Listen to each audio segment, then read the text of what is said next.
Good morning. Hey now, PASW staff, clients, friends joining us. Welcome to Thursday's class.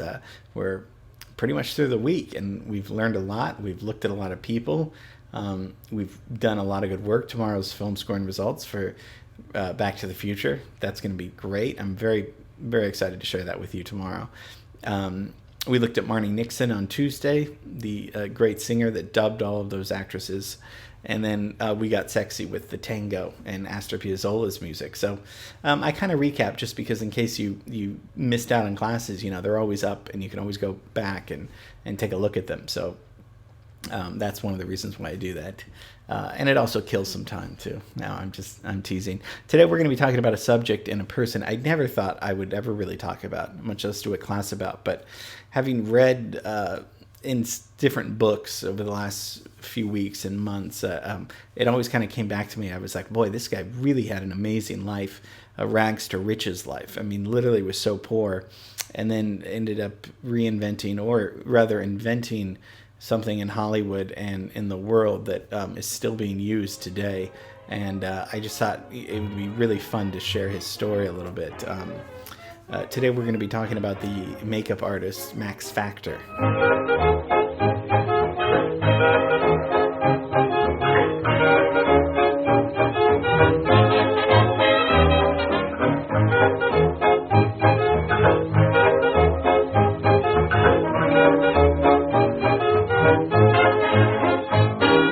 Max Factor, if the first time I saw him was at the end of the I Love Lucy episodes. His name would always come up, and as a kid, I just, for some reason, it's a good name. I think it's a little bit better than Maximilian Factor Watzowitz, a little catchier. But he was a visionary makeup artist, wig maker, and inventor, really. And he was known for creating the signature looks of the era's most famous icons, the beauties, the males too, but mostly the females. The Ava Gardner and Marlene Dietrich and Jean Harlow. Their look is because of him, really.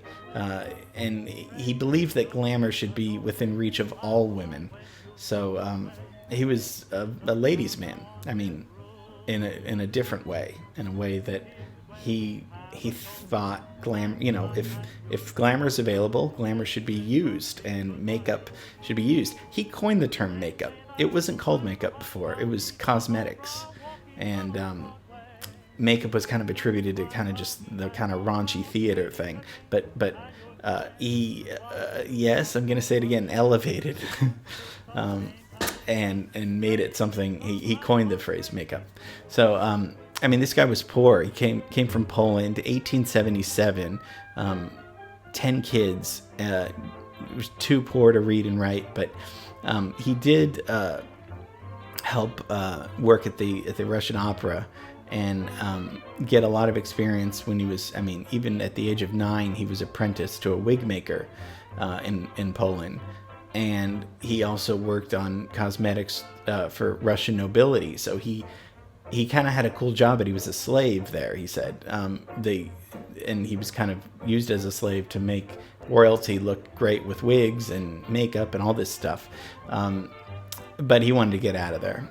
Like many people, America was a place for opportunity. And so 1908 comes to the city you love, Lloyd loves, John loves, I love, Los Angeles.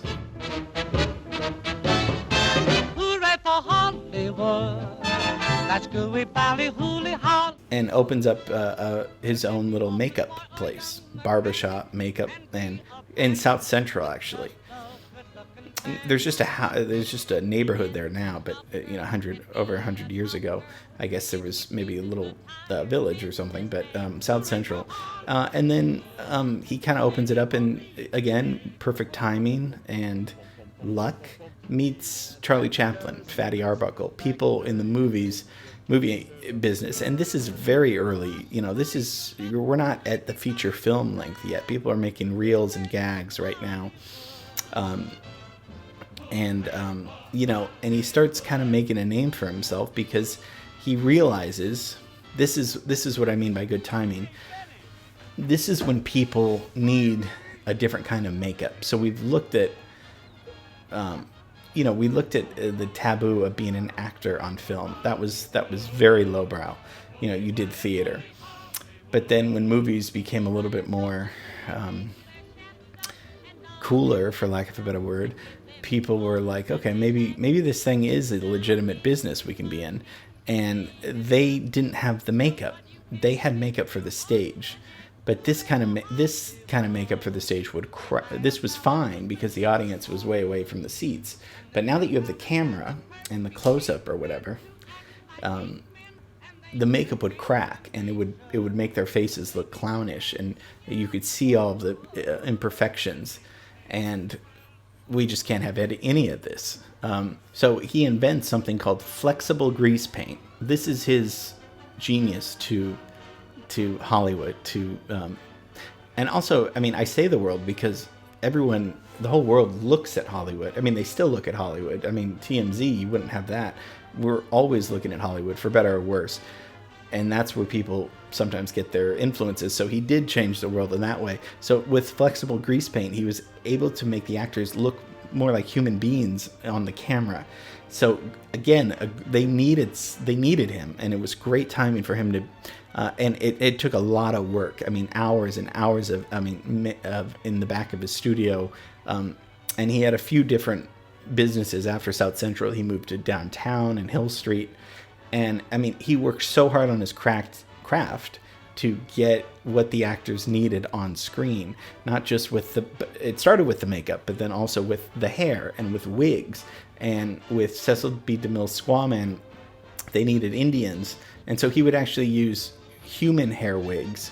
And that would, despite it being racist, that solved a lot of problems for, this guy actually knows wigs too. Studios wanted to just buy him out and have him work full time. He was smart. He said, no, you're going to rent them out from me, and I'm going to sell to all the different studios, but I'll only work for myself.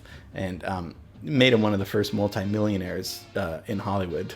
So he becomes so rich, he finally opens up in 1935. This is just a few years before he dies. The 4-story Art Deco building that's still there, actually. It's a Hollywood museum, which I've never been to, and I was reading about it. Maybe we should go.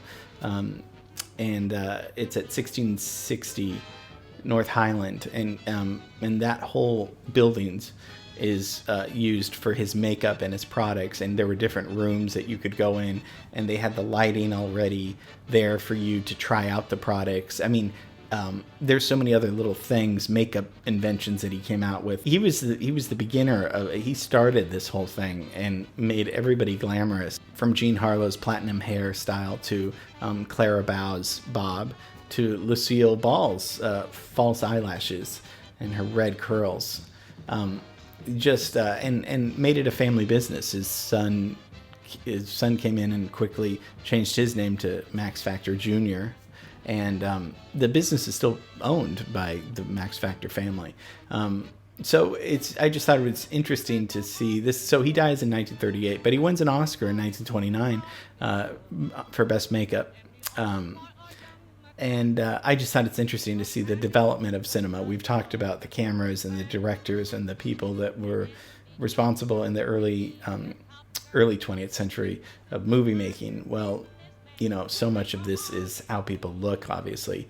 So he was able to invent something for people to look great. And those starlets, no doubt, they look so beautiful. So there's a little history on Max Factor and his makeup business. Hope you enjoyed it. Tomorrow's Back to the Future, so it's going to be a lot of fun. So I miss you and I love you, and thanks for watching, and see you tomorrow.